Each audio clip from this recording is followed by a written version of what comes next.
Industry Insider coming to you from Bigsound 2013. We're here at the Judith Wright Arts Centre in Brisbane, and joining me, Jeremy, Grey Ghost. What up? How are you, brother? I'm good, man. How you doing? I'm good. It's been a while since I've seen you. Well, I mean, Yeah. I bump into you, but we haven't had a chat on camera for, it's got to be a couple of years now. I think it was indeed, yeah. It's got to be, probably 2 years ago, around while Melodics was still going on. So, yeah, either Corner Hotel for Paint Me Gold launch or, Rock for Relief with 360 and those dudes, yeah. Yeah, and everyone's come a long way since that gig. Yeah, well, that's right. Yeah. That was just when 60 was beginning to break it. And Pez and everybody, and you guys were there, and Red Inc were there as well, I think. So yeah, that's right. Everyone's doing really well, so Yeah. it's good to see everyone still on the ball. Yeah, man. You know, it's good to have a chat with you on camera at Bigsound, because this time last year I got to chat to Peter Noble. Oh, right. And you were the act that he was most impressed with at Bigsound. Yeah. He really had great things to say about you, and then that I guess from him seeing that show last year, you got booked for Blues Fest. Yeah, well, it was pretty amazing actually. I literally stepped off the stage and Peter Noble, director of Blues Fest, just came up to me and he said, "I'm putting you on the big stage."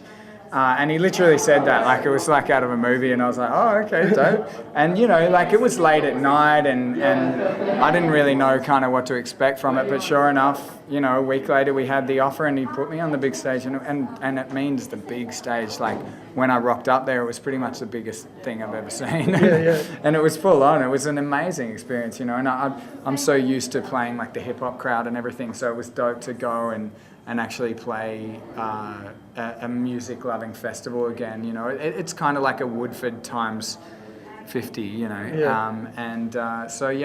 really appreciated that experience, and I also, that same gig got me booked for Canadian Music Week, which I went and did, and then did Aussie Barbecue in New York and stuff around the same time. So it was very fruitful last time. So fingers crossed this time around. Well, I have no doubt you're always motivated, and everything comes out positive from your work. So and speaking of that, actually, we have your new EP here. The EP, yeah. Yes, the Elixir. Tell us a bit about that. Well, basically, launched this one. It's sort of I think it was about a month ago, and so I toured it like nationally recently, and then as soon as that was done, I went on tour with Seth Sentry, which I'm still on, which is a big 30-date regional tour, and I'm about to start my own tour, still in support of this, called The Adventures of Grey Ghost, and that's going to be another national tour. So I've been kind of really just getting out there and selling it hand to hand, and actually pushing it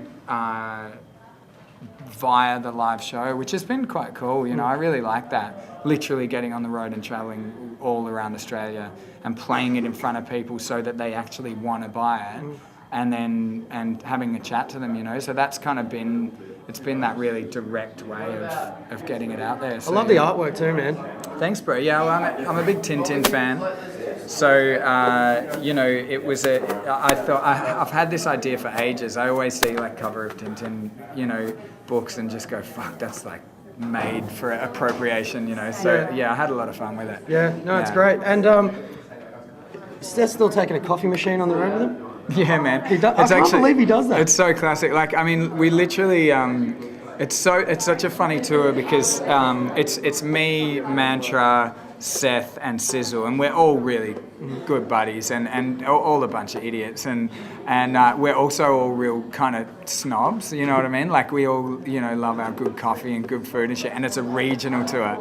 And so it's such a classic experience because, say, for example, before the show, Sizzle and Seth love a coffee. And so they kind of both real competitive about it. So you'll come backstage and there'll be Sizz like grinding up his beans that's different beans to Seth's. And they're kind of, arguing about what's best. And so Sizz is all about the AeroPress, which is like, this new technique or whatever. And then Seth's got this crazy little machine which you hold and put the boiling water in, and it kind of compresses it and makes like a little espresso or a long black or whatever. And so it's really funny, and it always stinks of coffee in the tour van and shit. But it's been amazing. Like we just keep being amazed. Like I've been saying, we've been blessed by the culinary angel on this tour because like we've had so many culinary wins in the most random towns. I've been getting my urban spoon on. Yeah. But like, you know, the other day Seth and I were like, we were looking for a coffee in the most random town. Oh shit, what was it called? I can't remember the name of it, actually, that's how random it was. But I got on Urban Spoon and sure enough I found a spot and it was like this dope kind of Melbourne style coffee house and shit. It's like, damn, this is awesome. And you know, dinner after dinner at like really great spots. Like, and just funny little things like Mantra and I booked a hotel and directly next door there was this sick like Japanese ramen joint that was like fully legit. That was in Newcastle actually. So it's been really cool in that sense. Yeah. Yeah, you know, all good boys too. You know, Yeah. they're all lovely guys. Being on a tour like that, have you by chance created any tunes together?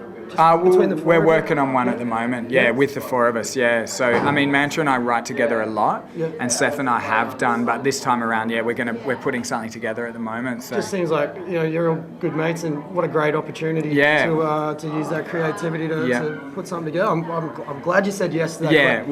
In fact, the last time we were hanging out, we're in the tour bus, and we arrived at the venue. And we were all writing furiously on our laptops, you know, with the beat playing. And like, so we literally just sat in the van out the front of the venue for like a whole hour. And the tour manager's coming out like, dudes, there's an awesome like green room. Come and chill there. We're like, oh, yeah. So, yeah, it's been cool. Yeah, great. All right, man. Well, you know what? Let's let you go. I know you got more things to do, and you got a show tonight. I can't remember the venue. It's Black Bear Lodge. Completely. Oh, that's going to be a great lineup tonight. Actually, Gosling and then us. And, do you know who's? I can't remember who's. I think Washington's playing there tonight. Oh, right. Yeah, right. Don't know. Yeah. Big Sound, man. It's crazy, but it's going to be a good lineup and. Good luck for the tour and all the tours, I guess. Yeah, cheers, man. And good luck with the EP, the Elixir. It's out now, and it's always a pleasure to catch up with you, mate. Thanks so much for your time. Yeah, cheers. Great goes to you for Big Sound, 2013 for Industry Insider.